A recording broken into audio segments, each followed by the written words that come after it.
नमस्कार, हमर छत्तीसगढ़ में आपका स्वागत है। मैं हूं आपके साथ भावना त्रिपाठी। रुक करेंगे प्रदेश की तमाम बड़ी खबरों की ओर। मुख्यमंत्री विष्णुदेव साय अखिल भारतीय निर्धन दिव्यांग सामूहिक आदर्श विवाह समारोह में मुख्य अतिथि के रूप में शामिल हुए। दुर्ग के बाफना टोल प्लाजा के पास स्थित अग्रसेन भवन में समाज सेवी संस्था आस्था बहुउद्देशीय कल्याण संस्थान द्वारा आयोजित इस सामूहिक आदर्श विवाह में सभी समाज के 250 दिव्यांग जोड़े परिणय सूत्र में बंधे। इस दिव्यांग विवाह समारोह में छत्तीसगढ़, मध्य प्रदेश सहित कई राज्यों के भी दिव्यांगजन शामिल हुए। देखिए हमारी ये खास रिपोर्ट।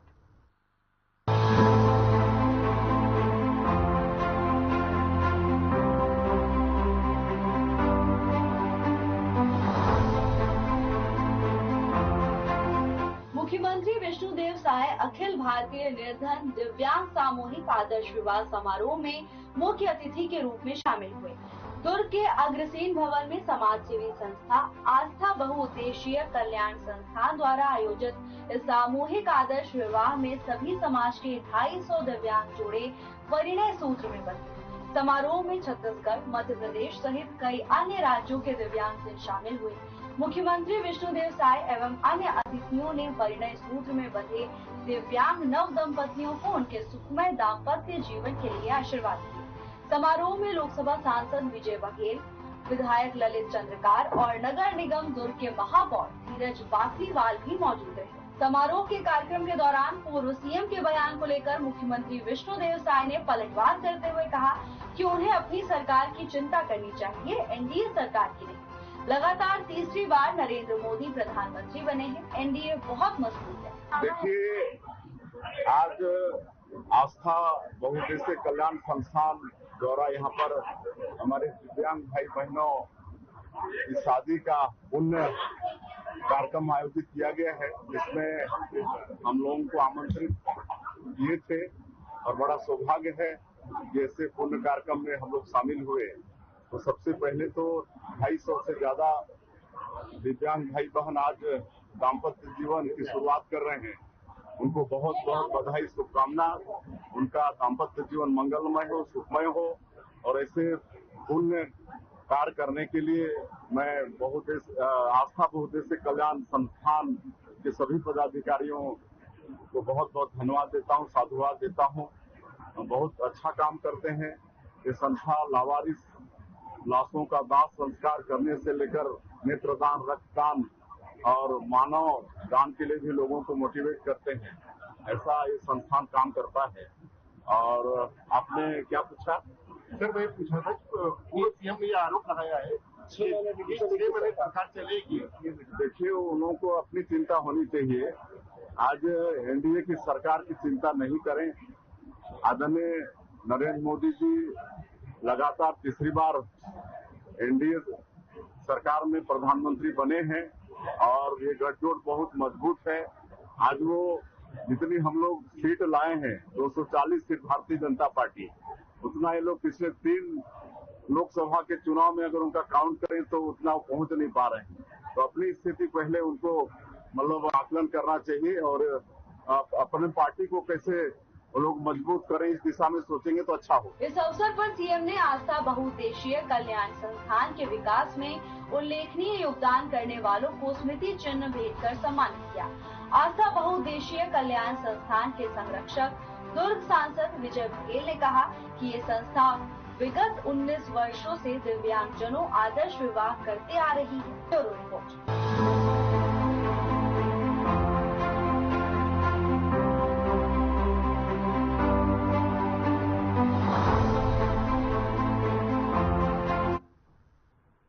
बीजेपी प्रदेश प्रभारी नितिन नबीन ने पार्टी कार्यालय कुशाभाऊ ठाकरे परिसर में पार्टी कोर कमेटी की बैठक ली। बैठक में प्रमुख रूप से प्रदेश के मुख्यमंत्री विष्णुदेव साय, प्रदेश अध्यक्ष किरण सिंह देव, उप मुख्यमंत्री अरुण साव, विजय शर्मा, केंद्रीय मंत्री तोखन साहू सहित बीजेपी प्रदेश पदाधिकारी मौजूद रहे। देखिए पूरी रिपोर्ट।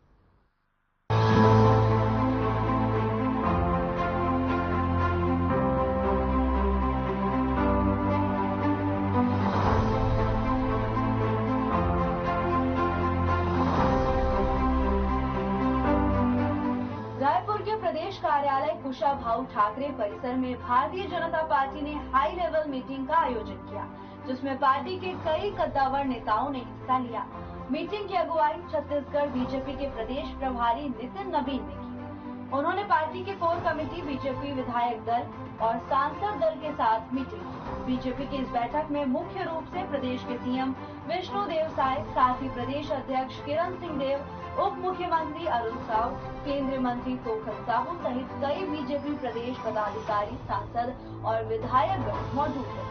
इस हाई लेवल बैठक के बाद बीजेपी प्रदेश अध्यक्ष किरण सिंह देव ने पत्रकारों को जानकारी देते हुए बताया कि भारतीय जनता पार्टी की अलग अलग श्रेणियों की आवश्यक बैठक प्रदेश प्रभारी नितिन नवीन के नेतृत्व में संपन्न हुई, जिसमें कोर कमेटी, क्लस्टर प्रभारी, लोकसभा प्रभारी और लोकसभा संयोजक और सह संयोजकों सहित विधायक दल के साथ हुई बैठकें शामिल थी, जिसमें आगामी कार्य योजना को लेकर बीजेपी प्रदेश प्रभारी ने सभी का मार्गदर्शन किया।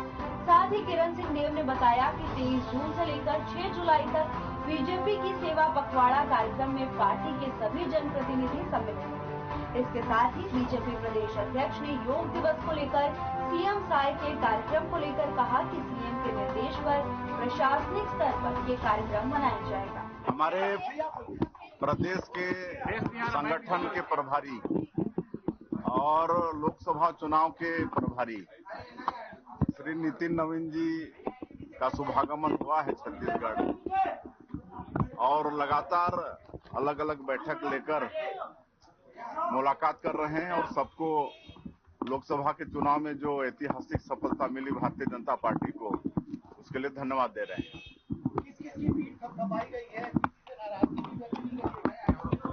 नहीं, सबने अच्छा काम किया है।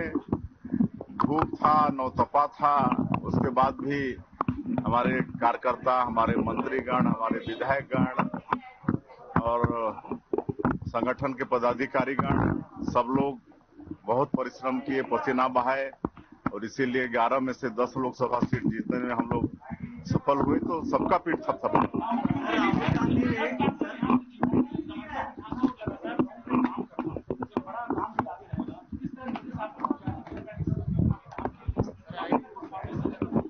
देखिए, कई बार हम लोग 11 में 10 सीट जीत चुके हैं और पिछले बार 11 में 9 थे, अभी फिर 11 में 10 सीट जीते हैं। इसके पहले भी 11 में से 10 सीट जीते हैं और भारतीय जनता पार्टी एक परिवार है, सब समन्वय के साथ रहते हैं।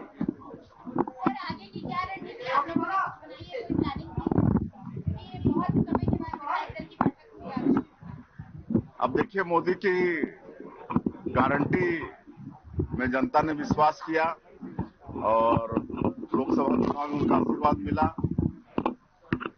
और करीब 3 महीने में 100 दिन में मोदी की गारंटी का बहुत सारा काम हम लोग पूरा किए हैं।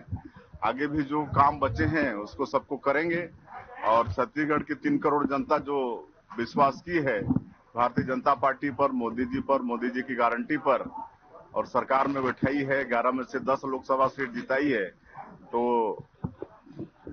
उनके विश्वास के अनुसार काम करेंगे।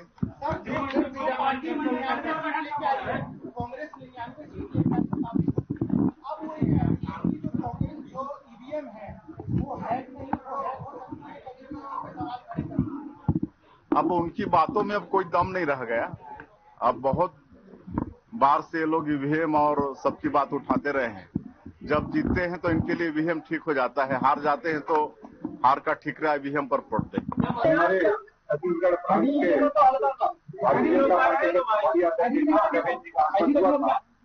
और अलग अलग श्रेणियों की कैद की आयोजित हुई है, जिसमें प्रारंभ में और अध्यक्ष पश्चात और हमारे आदरणीय सदस्यगण है और लोकसभा के हमारे क्लस्टर एग्जाम से लेकर लोकसभा के प्रभारी, विषय प्रभारी और संयोजक और इस तरीके से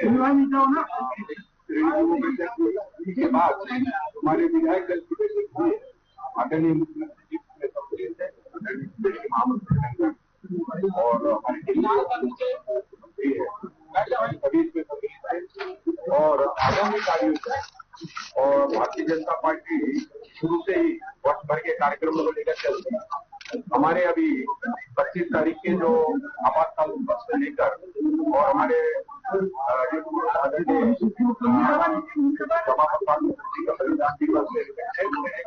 तेईस से लेकर 6 तारीख तक का जो हमारे पखवाड़े के कार्यक्रम, उसमें हर कार्यक्रम में सभी की सहभागिता सुनिश्चित हो।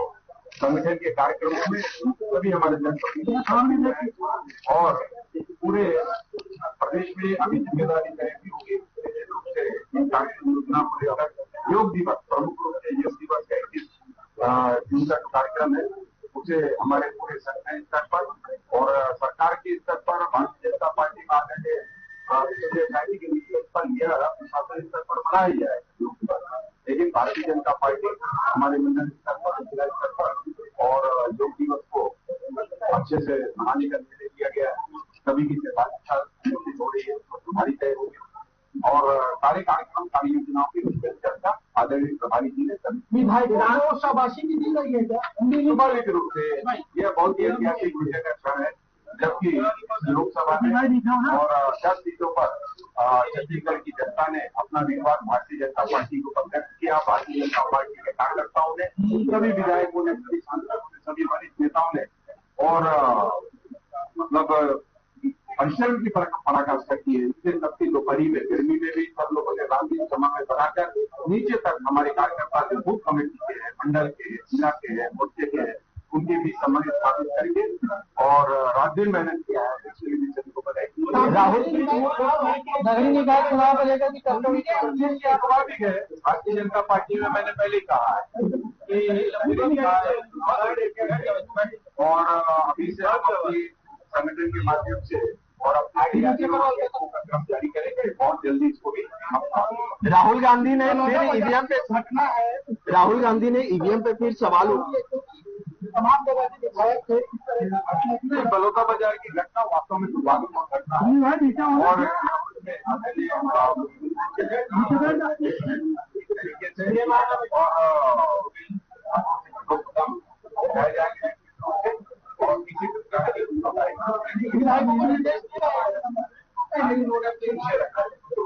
सर, राहुल गांधी ने ईवीएम पे सवाल उठाया, कहा है कि ब्लैक बॉक्स है वो, उसकी जांच करने की अनुमति किसी को नहीं है। राहुल गांधी ने ईवीएम पे सवाल उठाया, कहा है कि वो ब्लैक बॉक्स है और उसकी जांच करने की अनुमति किसी को नहीं है ईवीएम की। चाहिए कि राहुल गांधी कब क्या कहते हैं। जब वो चुनाव में थे और मतदान में नहीं हुआ था तो ईवीएम पर और जब चुनाव हो गए और परिणाम के अनुरूप नहीं आया और कहीं तो जीतते हैं तो वहाँ ईवीएम ठीक है। बीजेपी की हाई लेवल मीटिंग के बाद पार्टी के प्रदेश अध्यक्ष ने मीटिंग को लेकर तमाम जानकारियां साझा की। किरण देव ने बताया कि बैठक में आने वाले दिनों को लेकर पार्टी की रणनीतियों पर चर्चा की गई। गौरतलब है कि बीजेपी के इस मीटिंग के बाद सूबे में राजनीतिक हलचल जरूर बढ़ी। Bureau report.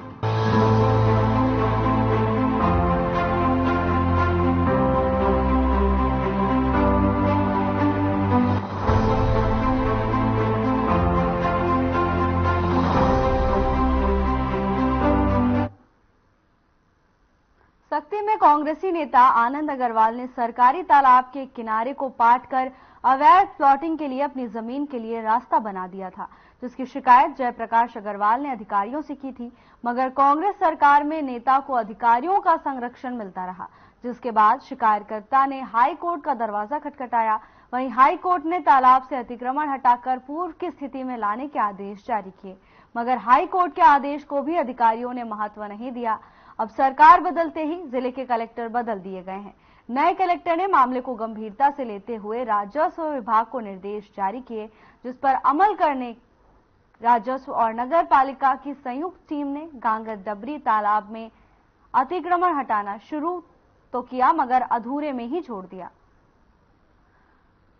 अधिकारी मौके से रफूचक्कर हो गए।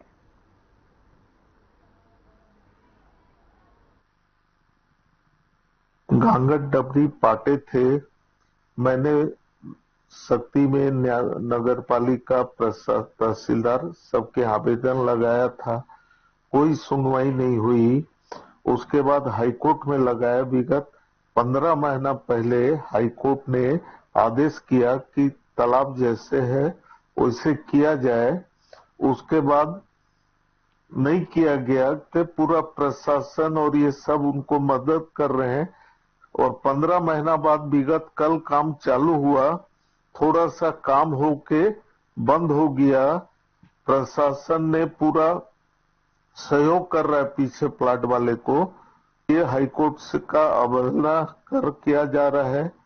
माननीय हाई कोर्ट में गांगर डबरी तालाब जो 1153 में निर्मित है, उसके विरुद्ध में जो तालाब को पाटने की कार्रवाई की गई थी, उसके विरुद्ध में जो जनहित याचिका दायर की गया था, जनहित याचिका में माननीय हाई कोर्ट ने आदेश दिया है कि तालाब को मूल स्वरूप में फिर से लाया जाए और तालाब का अस्तित्व बना रहे।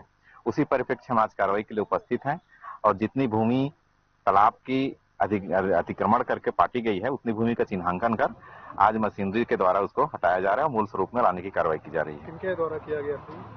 जयप्रकाश बंसल के द्वारा जनहित याचिका माननीय हाईकोर्ट में लगाई गई थी, उसका PIL में आदेश पारित हुआ है। अतिक्रमण किनके द्वारा किया गया था? क्या उद्देश्य था अतिक्रमण का? अतिक्रमण का उद्देश्य स्पष्ट नहीं है, लेकिन उनके द्वारा तालाब की भूमि पर रास्ता बनाने के उद्देश्य से।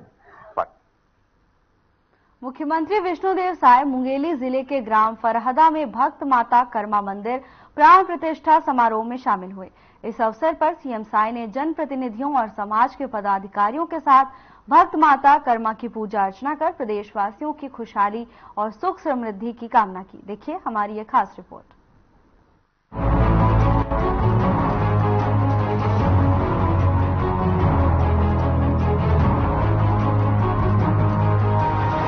प्रदेश के मुख्यमंत्री विष्णुदेव साय मुंगेली पहुंचे, जहां उन्होंने जिले के ग्राम फरहदा में भक्त माता कर्मा मंदिर के प्राण प्रतिष्ठा समारोह में हिस्सा लिया और इस खास अवसर पर सीएम साय ने जनप्रतिनिधियों और समाज के पदाधिकारियों के साथ भक्त माता कर्मा की पूजा अर्चना कर प्रदेश और प्रदेशवासियों के खुशहाली सुख समृद्धि की कामना की।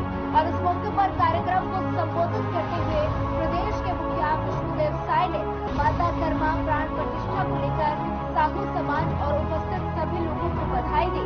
सीएम ने कहा कि ग्राम फरहदा में भक्त माता कर्मा मंदिर का निर्माण बिना किसी शासकीय सहयोग से सभी ग्रामवासियों ने मिलकर करवाया है और ये ग्रामवासियों की सामूहिक एकता को दर्शाता है। इस मौके पर सीएम साय ने मोदी मंत्रिमंडल में नए मंत्री बने तोपखन साहू का जिक्र करते हुए कहा कि तोपखन साहू आवास एवं शहरी मामलों में केंद्रीय राज्य मंत्री बनाए गए, जो कि पूरे प्रदेश खासकर इस क्षेत्र के लिए बहुत ही गौरव की बात है। और इस दौरान सीएम साय ने सरकार की विकास नीतियों का जिक्र करते हुए कहा कि हमारी सरकार इस दिशा में लगातार कार्य कर रही है। प्रदेश के किसानों को हम 3100 रुपए प्रति क्विंटल धान की कीमत दे रहे हैं। मुख्यमंत्री साय ने कचघोरा डोंगरगढ़ विशेष रेल परियोजना को लेकर कहा कि ये योजना के लिए राज्य शासन ने 300 करोड़ रुपए दिया जा चुका है। शीघ्र ही भू अर्जन की कार्यवाही प्रारंभ की जाएगी और इस कार्यक्रम के मौके पर कई मंत्रीगण अतिथि भी मौजूद रहे।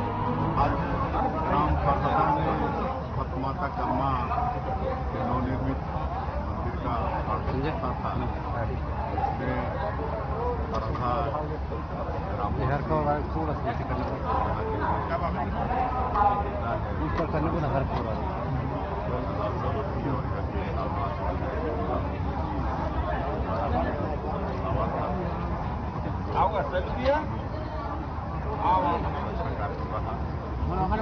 गाँव वाले एक घर से पैसा जोड़ के 20 लाख से ऊपर हम बनाए, कहीं से दूसरे गाँव से कहीं से दूसरे गाँव वाले बनाए। बहुत अच्छा उनका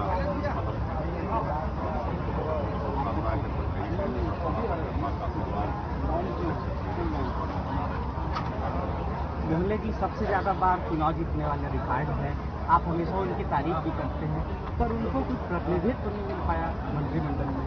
मुंगेली विधानसभा की उपेक्षा हुई, ऐसा लगता है? कोई उपेक्षा नहीं हुई है।